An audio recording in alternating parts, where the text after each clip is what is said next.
Hello, আসসালামু আলাইকুম guys, সবাইকে ধন্যবাদ আজকে আমার আরেকটি নতুন ভিডিওতে। আজকে এখন আমি মাইজ দিয়ে যাইতেছি, তো মাইজ দিয়ে যাওয়ার পথে চিন্তা করলাম সবাইকে শেয়ার করি কীভাবে আমি মাইজ দিয়ে যাইতেছি এই বিষয়টা। তো গাইস, শুরুতে দেখতে পাচ্ছেন এটি আমাদের এলাকার রাস্তা। আমাদের এলাকার রাস্তা অন্যান্য এলাকার রাস্তা থেকে অনেক সুন্দর ও ভালো। আমি ইদানিং অনেক জায়গায় রাস্তা দেখছিলাম যেগুলা ভাঙা ইটের, তো ওখানে হাঁটার পরিবেশ থাকে না, কিন্তু আমাদের রাস্তাটা সাইডে পানি উঠলেও কিন্তু আমাদের রাস্তাটা অনেক ভালো। তো আমি এখন মাইজদির উদ্দেশ্যে যাব একটি বিশেষ কাজে। তো এখন আপনারা আমাকে যেখানে এখন দেখতে পাচ্ছেন এটি হলো হাঁসকি দোকান। এটা আমাদের এলাকার সবথেকে কাছের বাজার।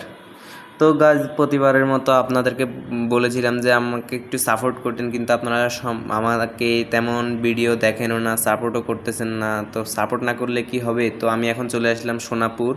এটি হলো সোনাপুর থেকে আমি মাইজি যাব।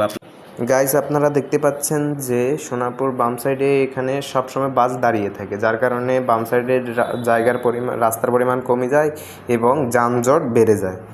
এখানে সব সময় এই বাসগুলো দাঁড়িয়ে থাকে, প্রশাসন দেখেও না দেখার ভান করে, তো কিছু আর বলার নাই। তো আমি এখন মাইজদির উদ্দেশ্যে সোজা যাইতেছি, আর সবাইকে বলতে চাই আমার ভিডিওটা লাইক করে দিবেন এবং আমার চ্যানেলটাকে সাবস্ক্রাইব করে দিবেন এরকম মজার আরও ভিডিও পাওয়ার জন্য। তো আমি এখন মাইজদির দিকে যাইতেছি। তো আমার ভিডিওটা সবাই লাইক করে দিবেন এবং কমেন্টে এসে বলে যাবেন যে কোন এলাকার রাস্তা ভাঙা। তো আমি ওইখানে যে ওই এলাকার রাস্তার ভিডিও করে আপলোড করব এবং প্রশাসনের কাছে বলার চেষ্টা করব।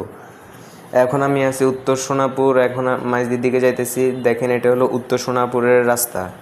উত্তর সোনাপুরের দিকে তেমন যানজট বাঁধে না, বাঁধে শুধু ওই যানজট এরিয়া ওই সোনাপুরের ওইখানে। তো এখন আমি সামনে দেখতে পাবেন যে একটি মাদ্রাসা। আপনি নোয়াখালীর দিকে এটি একটি মাদ্রাসা প্রবণ অঞ্চল বললেও চলে। ম্যাক্সিমাম ছেলে মেয়ে মাদ্রাসায় পড়ালেখা করে।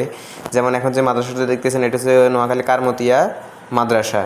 এটি একটি ভালো মাদ্রাসা নোয়াখালীর জন্য।